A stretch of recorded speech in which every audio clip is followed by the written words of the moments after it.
দাদাগিরিতে না একদম ঘেন্না ধরে গেছে।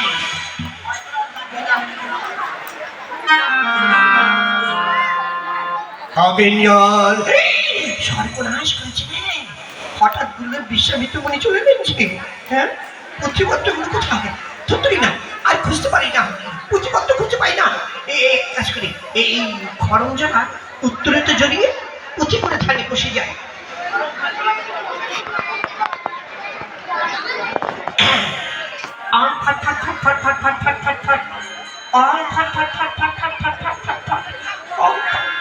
সবাই তাহলে একই কথা বলছে। শুধু অজিতবাসীর মুখে নয় প্রভু, সমগ্র বিশ্ববাসীর মুখে একই কথায় যে মহাত্মা বিশ্বামিত্র ক্ষত্রিয় হয়ে সাধনার বাণী ব্রহ্মসূত্র অবলম্বন করেছে সত্য, কিন্তু সংসারিক গণ্ডের দিক থেকে রাজা হরিশ্চন্দ্রের স্থান অনেক ঊর্ধ্বে। তুমি যাও, আমি দেখছি। যাচ্ছি গুরুদেব। জনশ্রুতি, কিন্তু তার মধ্যে সত্যের প্রমাণ কতখানি আমি নিজেই তা পরীক্ষা করে দেখব। কপিঞ্জল, গুরুদেব আমার পূজার পুষ্প কোথায়? অত বিলম্ব হলো কেন?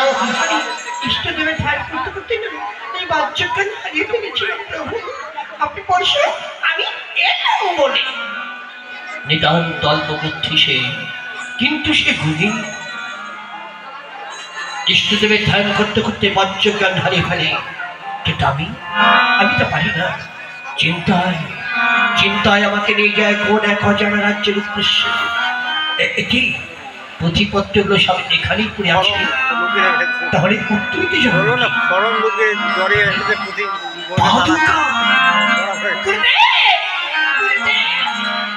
রিক্ত হস্তে ফেলে কি ফুল নেই? তার মানে ফুল তো নেই, গাছগুলো যেতে বসেছে, মনে হয় পাতাগুলো ছাগলে মরে খেয়েছে আর ডালগুলো যেন মস্ত মস্ত ভেঙে দিয়েছে। আর দ্বারা নিশ্চিত সাধন হয়েছে। তুমি কিছু জানো?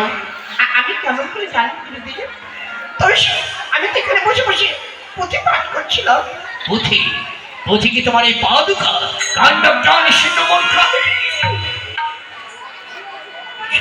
গুরুদেব, ওই পাদুকা তো আমার নয়, আপনার, আমার ইষ্ট দেবে। আমি তাই বসে বসে পূজা করছিলাম গুরুদেব। তোমার গুরু ভক্তি দেখে আমি বড় পেট হলেন মারছি। আমি অকারণ তোমার রূঢ় আচরণ করেছি। তুমি আমার নিকটে অভিলাষিত বর প্রার্থনা করো।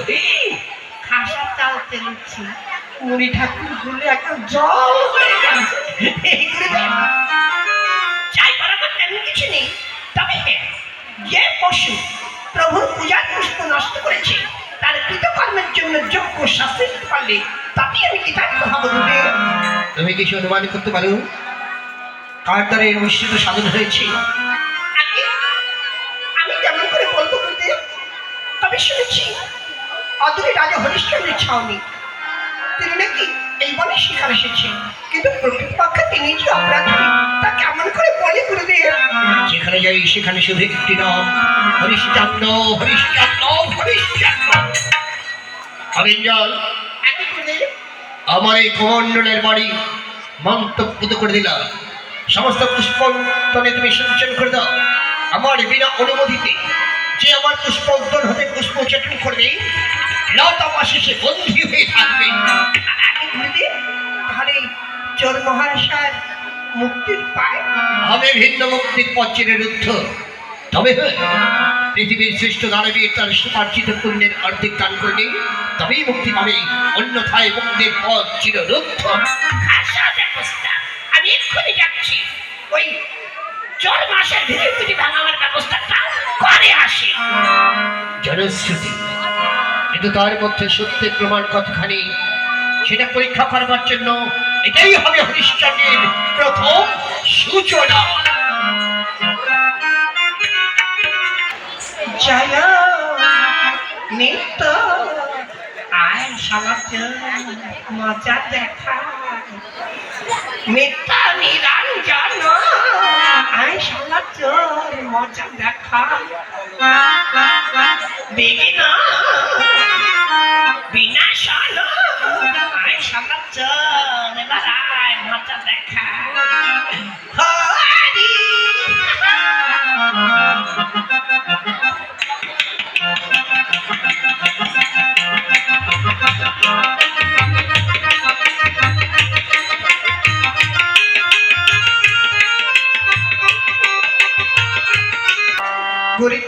ছেলে কেন যে রাজরাজার হুজুকে পেতে স্বীকার করতে এলাম, শেষে নিজেই মরছিল। কোথায় কোথায় গেলেন মহারাজ? মহারাজকে তো খুঁজেই পাচ্ছি না। একটু এগিয়ে যাই দেখি। ওরে ওরে, এটা কি হলো রে? হ্যাঁ, এ কি সাতচিনের মাসি নাকি? ফুলের মালা গলায় দিয়েছে, হারের গহনা পরেছে, রূপ ধরেছে কমা করতে। দোহাই দোহাই সাতচিনের মাসি, আমার পথটা একটু ছেড়ে দাও, আমি একটু খুঁজে দেখি। তুমি কাকে খুঁজতে যাবে ব্রাহ্মণ? আমার 14 পুরুষকে। তোমার 14 পুরুষের অস্তিত্ব এখনো কি আছে? ছিল। প্রথম পুরুষের অস্তিত্ব তাও তো হারতে করে এসেছি। দোহাই সাতচিন মাসি, আমার পথটা একটু ছেড়ে দাও। আমি মানত করছি সামনের অমাবস্যায় তোমাকে জোড়া মোষ দেবো, জোড়া মোষ। কিন্তু ব্রাহ্মণ, এই পথে পা দিলে তুমি যে হারিয়ে যাবে। ওই পথে পা দিলে হারিয়ে যাবো? তাহলে আমি এই পথে যাই। ওই পথে পা দিলেও হারিয়ে যাবে, তাহলে এই পথে যাই। যে পথে যাও, পথে পা দিলে তুমি হারিয়ে যাবে। সে কি? তাহলে পথে পা না দিয়ে আমি হাঁটবো কি করে? কেন মাথা দিয়ে হেঁটে যেতে পারবি না? বলে কি রে, মাথা দিয়ে কোনদিন মানুষ হাঁটতে পারে? ওরে ব্রাহ্মণী রে, তোর দৃষ্টি কি আছে বলা যায় না রে ব্রাহ্মণী। আমার মনে হয় তুই অকালে বিধবা হলি রে ব্রাহ্মণী। ও সাতচিন মাসি, আমি তাহলে কি করবো? আমি কি এখানে হাত পা গুটিয়ে বসে থাকবো? সে তুমি যা ভালো বলছো তাই করো। আমি কোথা গেল? হায় হায় হায় হায়, কথা বলতে বলতে কথা অদৃশ্য হয়ে গেল। হ্যাঁ, কোনো অপদেবতা নাকি? শুনেছি অপদেবতার অনেক এরকম কথা বলতে বলতে হর্ষ মিলিয়ে যায়।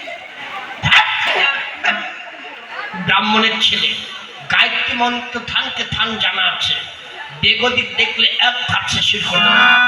কিন্তু এটি যে বলে গেল পথে পাথরে হারিয়ে যাবে, এই কথা কি সত্য? তো দিতে পারি কাজ তো এখান থেকে যেদিকে চুপ চাই সেদিকেই চলে যাই।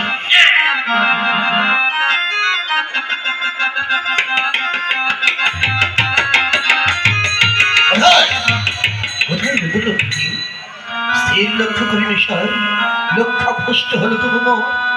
জানি না, জানি না কোনখানে জ্ঞানে কি অজ্ঞানে করিয়াছি কোন অপরাধ দেবতার পায়। তুমি তুমি কেন বিমুখ দেবতা মন্ত্রী?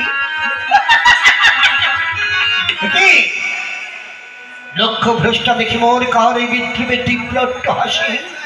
কোন মনমতি রাজা হরিশ্চন্দ্র কপালে হাস।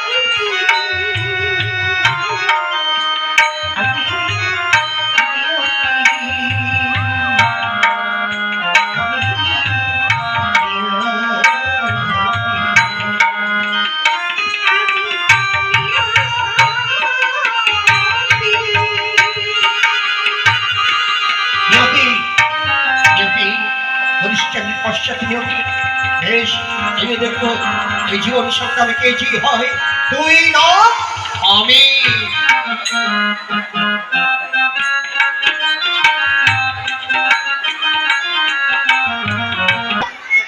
সাতচিনের মাসের খপ্পর থেকে বেরিয়ে সেই যে ছুটছি ছোটার আর শেষ নেই।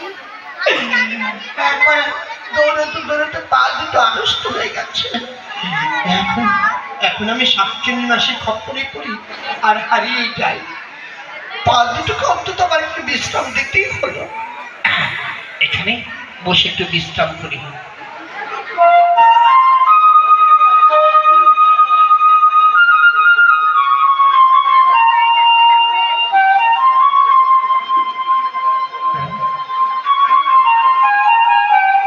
কে রে বাঁশি বাজায়?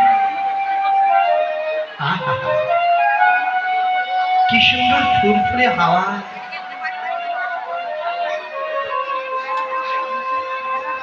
মনে হয় যেন মলয় বাতাস বইছে, তার সঙ্গে ভেসে আসছে রজনীগন্ধা ফুলের সুবাস। তাহলে কি আমি বন পেরিয়ে না? এটা কি লোকালয় কোনো ফুলের বাগান? ওই তো পূর্ব আকাশ রক্তিম ছটা আলোকিত হয়ে উঠেছে। হ্যাঁ, কি এ তো যেদিকে তাকাই সেদিকে শুধু ফুল আর ফুল। তাহলে তো বন পেরিয়ে এসেছি, নিশ্চয়ই এটা কোনো লোকালয় ফুলের বাগান। তাহলে তো আমার অর্ধেক ভাড়া কেটেই গেল। হ্যাঁ, কত সুন্দর সুন্দর ফুল। একটা ফুল ছিঁড়ে একটু নাকের কাছে নিয়ে খেয়ে রাখবি। কত সুন্দর সুন্দর।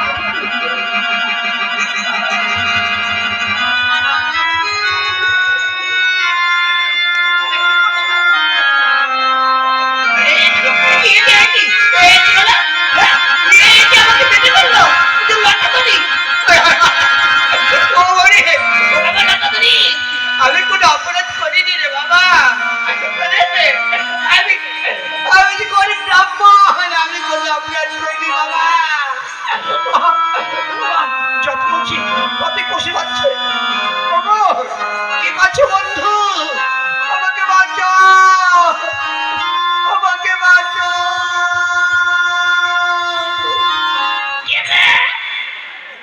কিরে বাঁচাও বাঁচাও বলে চিৎকার করছে? তাহলে কি চোর মহাশয় ফাঁদে ধরা পড়লো? একটু কাছে গিয়ে দেখতে হলো।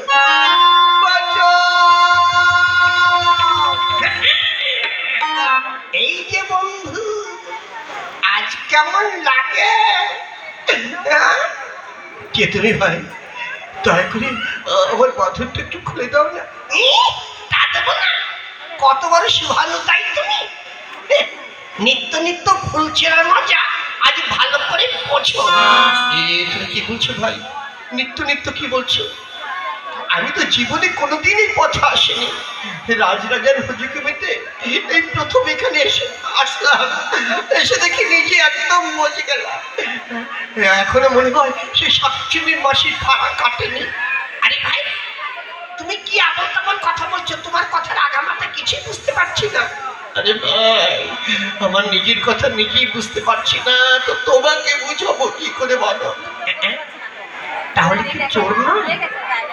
যাই হোক, চোর হোক আর সাধু হোক, ঋষি ঠাকুর বুঝবে।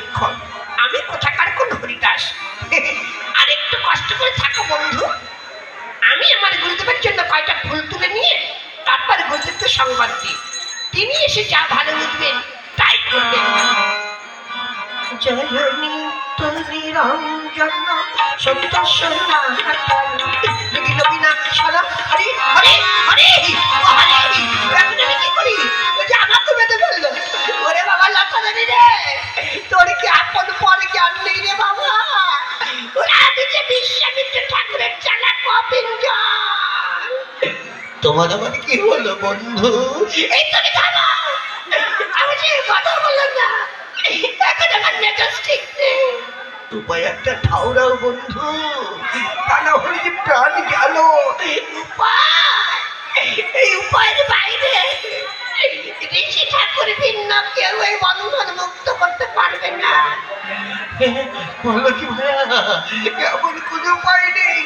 একটি মাত্র উপায়, তাও পাওয়া বড় মুশকিল। উপায় বলো না ভাইয়া। যদি পৃথিবীর শ্রেষ্ঠ দানবী তার সুপার্জিত পূর্ণের অর্ধেক দান করে, তাহলেই মুক্তি পাবো। তাই যদি হয়, তাহলে আমাদের বন্ধন মুক্ত করতে পারে একমাত্র মহারাজ হরিশ্চন্দ্র। কে পারে? হরিশ্চন্দ্র? হ্যাঁ, হরিশ্চন্দ্র। দেবতের পশ্চ থেকে আবার আমার নাম অনুসরণ করছে দেখি। একে সখা, কি করলো তোমার এ হলো দশা? মহারাজ, ঋষি বাক্যে লতার সৃজন, বিনা অপরাধে বন্ধু মোরা দুজন, মুক্তির করে নাহি উপায়। এমন করে উপায় নেই মুক্তির? আচ্ছা ও মহাশয়, আমি জানি একটু মুক্তির উপায়। কি আছে উপায়? পৃথিবীর শ্রেষ্ঠ দানবীর তার সে বাহ্যিক পুণ্যের অর্ধেক দান করলে তাহলেই আমরা মুক্তি পাবো। তবে তাতে তোমরা মুক্তি হ্যাঁ হ্যাঁ, পাবো পাবো, অবশ্যই পাবো। এই আমার জীবনে যদি কোনো পুণ্য অর্জন করে থাকি, আমার সেই পুণ্যের অর্ধেক আমি হাস্যকে দান করি। না, আমার এই না। যদিও গরিব পাণ্ডব পাবি, তথাপি রাজার হিতাকাঙ্ক্ষী চিরকাল তব পুণ্যের অর্থ লয়ে ভাব, না লইব মম বন্ধন বছর। হে ব্রহ্ম, ভুল বুঝেছি তোমারে। আজ নিজ পুণ্যের অর্থ করিয়া দান, ব্রাহ্মণের মহাপরিণামী করিব অর্জন। হে লতাদনী, মম অর্ধ পুণ্য গ্রহণ করি, তাও তুমি এদের বন্ধন মুক্ত করি। চাও লতাদনী, এদের বন্ধন মুক্ত করে দাও। বাপরে বাপ! এতক্ষণ পরে আমার ধরে প্রাণটা এলো। আপনি আপনি তাহলে মহারাজ হরিশ্চন্দ্র? লোকমুখে এতদিন আপনার দানের কথা অনেক শুনেছি, আজ জীবনে প্রথমবার আপনাকে দর্শন করলাম। আর প্রথম দর্শনে বুঝতে পারলাম সত্যি আপনি একজন দানবীর মহাপুরুষ। চলো সখী, এবার আমরা রাজধানীতে ফিরে যাই। চলুন মহারাজ।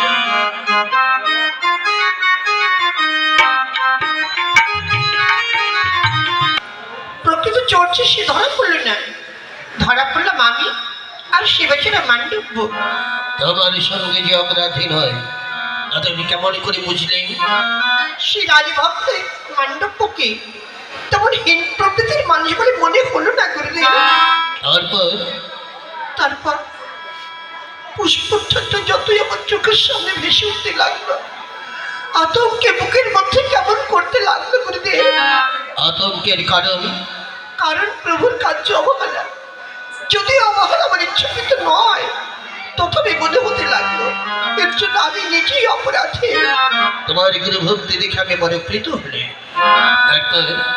তারপর জানি না কোন জন্মের পুণ্যের ফলে সেখানে এসে উপস্থিত হলেন মহারাজ হরিশ্চন্দ্র। হরিশ্চন্দ্র? কি হ্যাঁ গুরুদেব, তিনি তার নিজ পুণ্যের অর্ধেক দান করে আমাকে আর শিবাচেরা মান্ডব্যকে বন্ধন থেকে মুক্ত করেছে। গুরুদেব, এতদিনই শুধু লোকমুখে শুনেছি তিনি নাকি দানবীর মহাপুরুষ। আজ সচক্ষে দর্শন করে বুঝতে পারলাম সত্যিই তিনি একজন দানবীর মহাপুরুষ।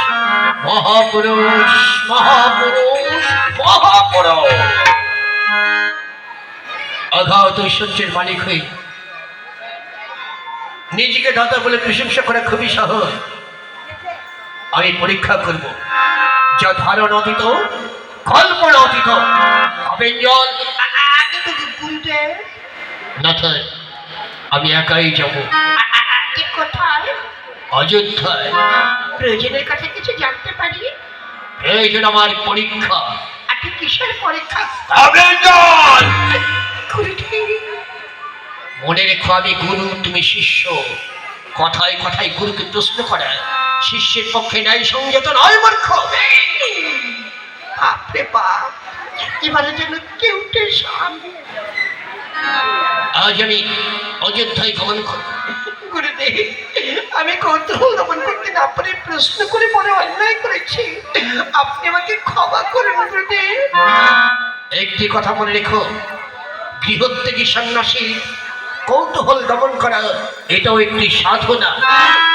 একেবারে যেন সাক্ষের করা, যেটাও কাটে আসতেও কাটে। গুরুদেব, ক্ষমা গুরুদেব। আজ এই মুহূর্তে আমি অযোধ্যায় গমন করব। যতদিন ফিরে না আসি, আমার আশ্রমের সমস্ত ভাগ থাকবে তোমার। তাই মনে গুরুদেব। নিয়মিত পূজা অর্চনা, শাস্ত্র আলোচনা এবং সংধারতি, এসবে যেন কোনো ত্রুটি না হয়। না না, কোনো ত্রুটি হবে না। আমার পুষ্প উত্তনের দিকে লক্ষ্য রেখো। রাখবো গুরুদেব। আমার আশ্রম পালিত ধরে বৎসের উপর যেন কোনরূপ অযত্ন না হয়। না না না, কোনো অযত্ন হবে না। আপনি যেমনটি বলবেন আমি ঠিক তেমনটি করব গুরুদেব। আমি তাহলে আসি। আসুন আসুন আসুন আসুন আসুন। বাপরে বাপ, আর কি নয়, স্বয়ং বিশ্বামিত্র কথায় কথায় অভিশাপ। উনি নাকি আবার ভগবান হবে। বলি দারিদ্র্যের যদি ভগবান হওয়া যেত তাহলে ছাগল হতো ভগবানের বাবা। যে কদিন ফিরে না আসবে সেই কদিন আমি কোনো কাজ করব না, শুধু নাকে সর্ষের তেল দিয়ে ঘুমোবো আর ঘুমোবো।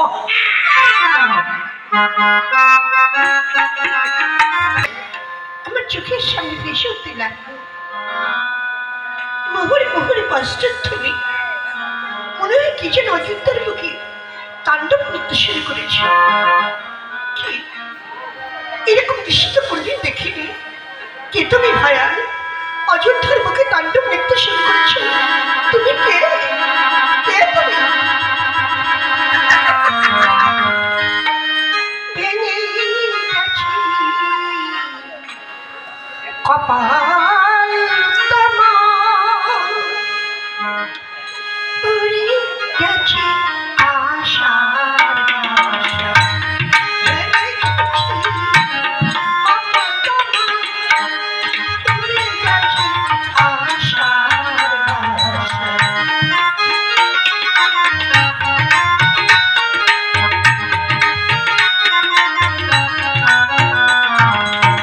তুমি ধরেছ সোনা ধুলো মুঠো মিছে কথা, সুখের আশা আর ধরেছ সোনা ধুলো মুঠো মিছে কথা, সুখের আশা ভেঙে গেছে কপাল তোমার, উড়ে গেছে আশার আশা।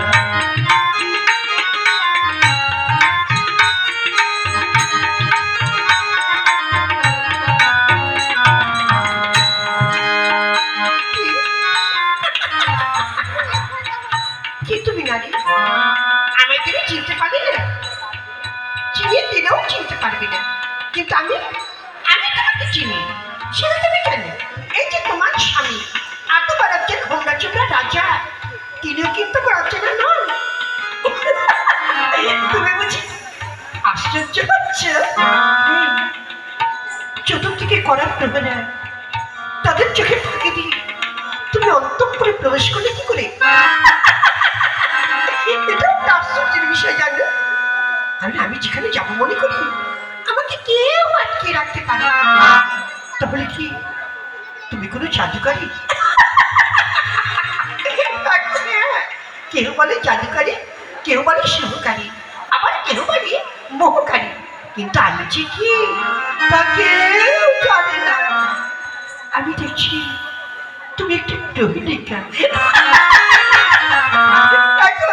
কেউ বলে প্রহেলিকা, আবার কেউ বলে বিভীষিকা, কিন্তু আমি যে কি তা কেউ জানে না। জানো, আমি কারো দুঃখ সইতে পারি না, আবার কারো সুখ সইতে পারি না। কেউ যখন আমার সঙ্গে হাসে তখন আমার ভীষণ রাগ হয়, আবার কেউ যখন কাঁদে তখন আমার ভীষণ হাসি পায়।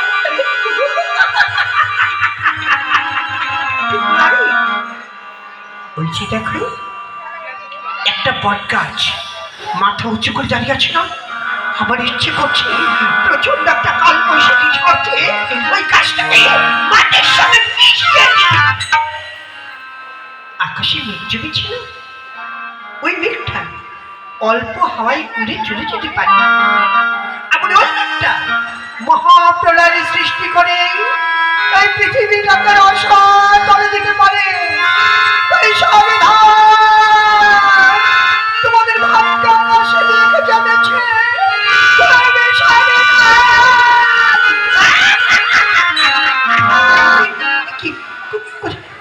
কোথায় গেল? কি বলে গেল? এর কথার অর্থ ছন্দ আপনি কিছু বুঝতে পারলেন না। কোন দিক দিয়ে গেল আর কোন দিক দিয়ে গেল?